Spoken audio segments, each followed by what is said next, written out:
नमस्कार दोस्तों, मैं कुलदीप शर्मा, प्रवक्ता भूगोल, हर घर पाठशाला के आज के अंक में आपका हार्दिक स्वागत करता हूं। वर्तमान समय में आपका चैप्टर नंबर 8 चल रहा है, जिसका नाम है निर्माण उद्योग, और इसमें आप भारत के निर्माण उद्योगों के बारे में अध्ययन कर रहे हैं। इसी कड़ी में आज हम करने जा रहे हैं भारत में सूती वस्त्र उद्योग, चीनी उद्योग और पेट्रो रसायन उद्योग। तो आइए शुरू करते हैं सूती वस्त्र उद्योग से, कॉटन टेक्सटाइल इंडस्ट्रीज से। सूती कपड़ा उद्योग जो है ये भारत का स्वदेशी उद्योग है। प्राचीन काल में भारत में बने सूती कपड़े जैसे कि मलमल, छींट और कैलिको दुनिया भर में प्रसिद्ध थे। भारत में आधुनिक सूती कपड़ा उद्योग भारतीय पूंजी, कारीगरों और मिल मालिकों और मैनेजरों के उद्यम से इसका विकास भारत में हुआ है। सूती वस्त्र का प्रथम आधुनिक कारखाना 1818 में फोर्ट ग्लास्टर, कोलकाता में लगाया गया था और भारतीय पूंजी से प्रथम सफल कारखाना कवास जी डाबर द्वारा 1854 में मुंबई में लगाया गया था। दूसरे विश्व युद्ध में भारतीय सूती कपड़ा उद्योग को विशेष प्रोत्साहन मिला क्योंकि विदेश से माल आना बंद हो गया। भारतीय कपड़ा मिलों ने लोगों और सैनिकों की आवश्यकताओं को पूरा करने का कार्य इसमें किया। इस प्रकार उद्योग में वृद्धि हुई। देश की स्वतंत्रता के बाद और जनसंख्या वृद्धि से कपड़ा मिलों का उत्पादन बढ़ने लगा। देश के आंतरिक भागों जैसे नागपुर, कानपुर, मदुरई, कोयम्बटूर, इंदौर, बड़ौदा, शोलापुर, दिल्ली आदि में स्थानीय लोगों की कपड़े की मांग के लिए नई कपड़ा मिलों का निर्माण किया गया। भारत एक गर्म प्रदेश है। देश में भारी मात्रा में कपास पैदा होती है और बढ़ती हुई जनसंख्या के कारण मजदूरों की भी कोई कमी नहीं है। सूती कपड़े के उत्पादन में संसार भर में भारत का तीसरा स्थान है और प्रत्यक्ष रूप से लगभग 10 लाख लोगों को इसमें रोजगार प्राप्त हुआ है। और कपड़ा उद्योग जो है ये भारत के मुख्य उद्योगों में से एक है। स्वतंत्रता के समय भारत में लगभग 409 कपड़ा उद्योग थे और 29% कपास पैदा करने वाला क्षेत्र भारत में था। अच्छा कपास क्षेत्र पाकिस्तान में चला गया, परंतु भारत ने शीघ्र तरक्की की और अच्छी कपास का क्षेत्र और उत्पादन बढ़ाया, जिससे भारत की कपड़ा मिलों को जरूरी कच्चा माल मिलने लगा। कपास एक प्योर रॉ मटेरियल होता है जो आसानी से सब स्थानों पर ले जाया जा सकता है। कपड़ा बुनने की प्रक्रिया में बहुत माल नष्ट भी नहीं होता, इसलिए कपड़े की स्थानीय मांग और ज़रूरतों के लिए देश के किसी भी भाग में कपड़ा मिल स्थापित की जा सकती है। इसी तरह से हम देखते हैं कि भारत के लगभग सभी राज्यों में कुछ कपड़ा मिलें जो हैं वो अवश्य पाई जाती हैं। भारत में कपड़ा उद्योग जो है ये प्रमुखतः 2 सेक्टर्स में काम कर रहा है, सार्वजनिक सेक्टर और सहकारी सेक्टर में। अब हम बात करेंगे भारत में कपड़ा मिलों के वितरण की। तो मध्य प्रदेश में इंदौर, उज्जैन, भोपाल, ग्वालियर और जबलपुर इसके प्रमुख केंद्र हैं। तमिलनाडु में सर्वाधिक कपड़ा मिलें हैं जो विशेष रूप से सूती धागा बनाती हैं। इसके मुख्य केंद्र कोयम्बटूर, चेन्नई, मदुरई, रामनाथपुरम और सेलम में स्थित हैं। कर्नाटक में कपड़ा मिल उद्योग केंद्र हुबली, बेलारी, मैसूर और बंगलौर में स्थित हैं। आंध्र प्रदेश में तेलंगाना, हैदराबाद, सिकंदराबाद, वारंगल और गुंटूर क्षेत्र इसके प्रमुख केंद्र हैं। उत्तर प्रदेश में कानपुर, मोदीनगर, हाथरस, सहारनपुर, आगरा और लखनऊ इसके प्रमुख केंद्र हैं। पश्चिम बंगाल में हुगली, श्रीरामपुर, कोलकाता और श्यामनगर इसके प्रमुख केंद्र हैं और महाराष्ट्र में मुंबई, नागपुर, कोल्हापुर, शोलापुर, हुबली, पुणे, सांगली कुल मिलाकर के 120 से ज़्यादा मिलें महाराष्ट्र में हैं।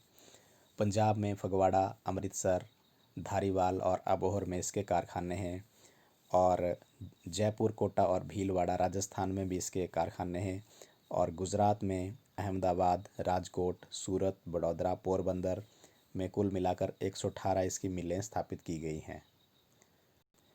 भारत में कुल मिलाकर 1000 के लगभग कॉटन टेक्सटाइल मिल्स हैं जो प्रतिवर्ष लगभग 5000 करोड़ मीटर कपड़ा तैयार करती हैं। कृषि पर आधारित उद्योगों में दूसरा बड़ा उद्योग भारत का है, वो है चीनी उद्योग। चीनी उद्योग भारत का ऐसा उद्योग है जिसमें कि लगभग 4 लाख लोगों को प्रत्यक्ष रूप से रोजगार मिला है और इसके अतिरिक्त लाखों लोग गन्ने की खेती में काम करते हैं जो अप्रत्यक्ष रूप से इस कारखाने के साथ जुड़े होते हैं। भारत में सर्वाधिक गन्ने से बनी चीनी का उत्पादन होता है और प्रतिवर्ष लगभग 250 लाख टन के लगभग चीनी का उत्पादन भारत में होता है।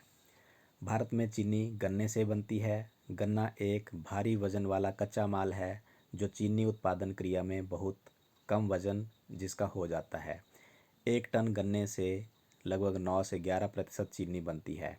शेष रस या तो सूख जाता है या फिर छिलके के रूप में बचता है। इसलिए गन्ने को दूर किसी फैक्ट्री तक ढोने में बहुत खर्चा आता है। अधिक चीनी उत्पादन के लिए खेत से गन्ना काटने के 24 घंटे के अंदर प्रयोग कर लिया जाना चाहिए। इसलिए चीनी मिलें आमतौर पर गन्ना उत्पादन क्षेत्रों में ही स्थापित की जाती हैं। गन्ना मिलों के लिए गन्ने के छिलके जलाने से शक्ति प्राप्त की जा सकती है। इसके लिए कोयला या तेल भंडारों की आवश्यकता हमें कम पड़ती है। लेकिन गन्ना मिलों तक गन्ना पहुंचाने के लिए सड़क मार्गों का होना अति आवश्यक है ताकि जल्दी से जल्दी गन्ने को मिल तक पहुंचाया जा सके, जिसके कारण उससे ज़्यादा रस प्राप्त किया जा सके। अब हम बात करेंगे शुगर मिल इंडस्ट्री के वितरण की। तो इसमें सबसे पहले हम बात करेंगे महाराष्ट्र की। महाराष्ट्र में देश का सर्वाधिक चीनी उत्पादन होता है और सबसे अधिक चीनी मिलें भी इसी राज्य में स्थापित हैं और इसमें से कुछ सहकारी क्षेत्र में है और कुछ सरकारी क्षेत्र में है। देश के कुल उत्पादन का लगभग 1/3 जो है वो चीनी का उत्पादन इसी क्षेत्र में होता है। अधिकांश मिलें मनमाड़ से लेकर कोल्हापुर के बीच की एक पेटी में स्थित हैं। महाराष्ट्र के बाद बारी आती है उत्तर प्रदेश की।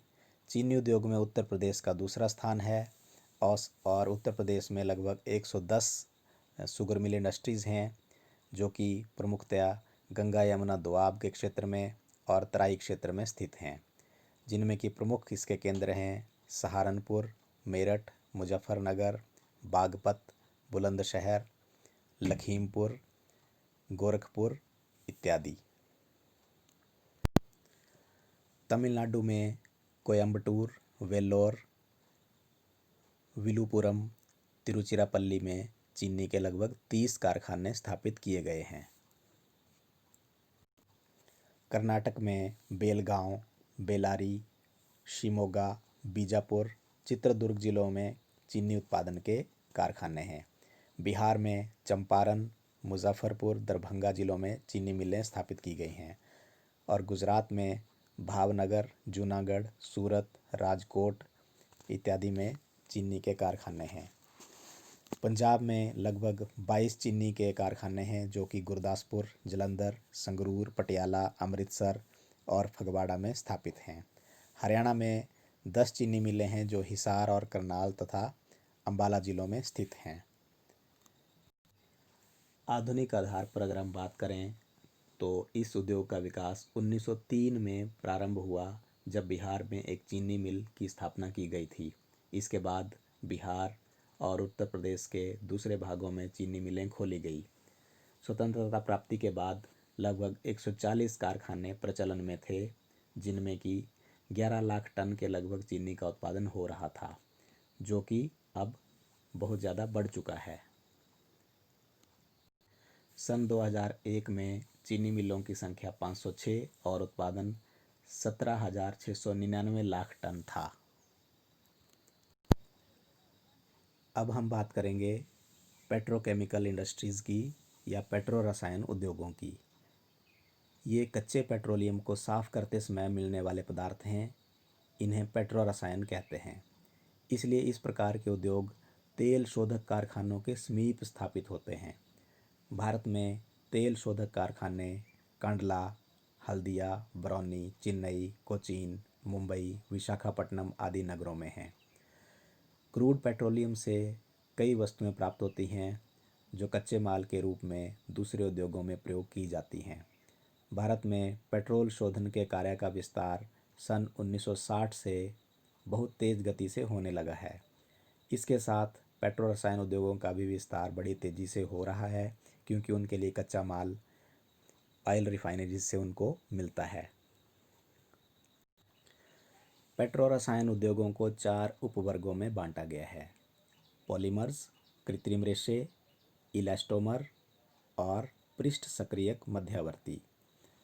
तथा पेट्रो रसायन उद्योग के नियंत्रण में 3 संगठन काम कर रहे हैं: Indian petrochemicals corporation limited (IPCL), petrofils cooperative limited यानी कि PCL और central industries of plastic engineering and technology CIPET।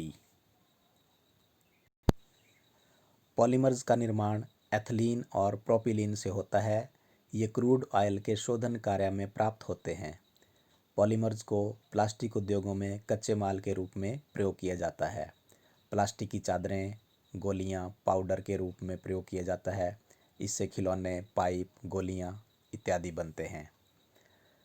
Plastic के गुणों की अगर हम बात करें तो प्लास्टिक की वस्तुएं मजबूत, लचीली और जलरोधक होती हैं, सस्ती और टिकाऊ भी होती हैं और देखने में रंगदार, सजावटी और सुंदर भी होती हैं। पेट्रोकेमिकल इंडस्ट्रीज़ के वितरण की अगर हम बात करें तो इसमें जहाँ जहाँ पर हमारे तेल शोधक कारखाने स्थित हैं उनके आसपास ही इस प्रकार की इंडस्ट्रीज़ का विकास हुआ है, जिसमें कि प्रमुखतया मुंबई, बरौनी, मैटूर, पिंपरी, रिसरा में प्लास्टिक के कारखाने हैं। भारत में लगभग 20,000 के लगभग प्लास्टिक के छोटे या बड़े कारखाने स्थित हैं और इनमें लगभग 50 लाख टन के लगभग इनमें प्रतिवर्ष उत्पादन होता है। प्लास्टिक का पुनः चक्रण के रूप में भी उपयोग किया जाता है और इसमें कई कारखाने ऐसे हैं जो पुरानी प्लास्टिक को लेकर के उसका पुनश्चक्रण भी करते हैं। सिंथेटिक फाइबर या कृत्रिम रेशे जो हैं ये मजबूत होते हैं, सिकुड़ते नहीं हैं, सूती वस्त्रों से ज़्यादा देर तक चलते हैं और इनकी संभाल रखने की भी ज़्यादा हमें आवश्यकता नहीं होती, इसलिए ये ज़्यादा लोकप्रिय हैं। नायलॉन और पॉलिस्टर के धागे बनाने के कारखाने कोटा, पिंपरी, मुंबई, उज्जैन, नागपुर, मोदीनगर, पुणे आदि नगरों में स्थित हैं। पॉलिस्टर रेशे जो हैं ये ठाणे, गाज़ियाबाद और कई अन्य केंद्रों के ऊपर छोटे पैमाने पर बनाए जाते हैं। सब प्रकार के रेशों का कुल उत्पादन लगभग 2 लाख टन के लगभग है। मध्यवर्ती फाइबर जो हैं इनके उत्पादन में भी काफ़ी भारत में वृद्धि हुई है। ऐसे कारखाने हल्दिया में स्थित हैं और वहाँ पर उत्पादन हो रहा है। तथा इलास्टोमर और कृत्रिम डिटर्जेंट का उत्पादन जो है वो क्रमशः 11,000 टन और 55,000 टन के लगभग है। प्लास्टिक की अगर हम बात करें तो प्लास्टिक का प्रयोग इसके गुणों और पुनः चक्रण के कारण लोकप्रिय हो गया है। कपड़े, मशीनें और खिलौने प्लास्टिक के बनते हैं। जीवन के सब पहलुओं में आज प्लास्टिक का प्रयोग होता है, लेकिन इससे हमें कुछ खतरे भी हैं, जैसे कि पर्यावरण के लिए इसका सबसे बड़ा खतरा आज हमारे सामने आ रहा है, क्योंकि प्लास्टिक जो है ये नष्ट नहीं होता। ये नॉन बायोडिग्रेडेबल होने के कारण धरती, मिट्टी में मिलता नहीं है, इसलिए प्लास्टिक के कूड़े के ढेर जो हैं वो कई जगह पाए जाते हैं, जिससे पर्यावरण को प्रदूषण का बहुत खतरा हो गया है। प्लास्टिक की थैलियाँ हर स्थान, सड़क, पेड़ पौधों और नालियों को ढकती हुई दिखाई देती हैं। पानी के निकास में रुकावट पैदा करता है और कई बार जो पशु हैं ये अगर इसको खा लें तो बीमार पड़ जाते हैं। तो देखने में वातावरण और धरती का परिदृश्य इसके कारण गंदा होता जा रहा है। अतः हमें प्लास्टिक का उपयोग जो है करना तो पड़ेगा, लेकिन सोच समझ के साथ, ताकि इसका पर्यावरण को खतरा कम से कम हो। तो विद्यार्थियों, ये था हमारा आज का टॉपिक और सब टॉपिक, जो कि आपके चैप्टर नंबर 8 निर्माण उद्योग से लिया गया था। और इसमें आज हमने 3 प्रकार के उद्योगों की बात की। भारत में सूती वस्त्र उद्योग, भारत में चीनी उद्योग और भारत में पेट्रो रसायन उद्योग की इसमें हमने बात की। इन्हीं शब्दों के साथ आपका बहुत बहुत धन्यवाद।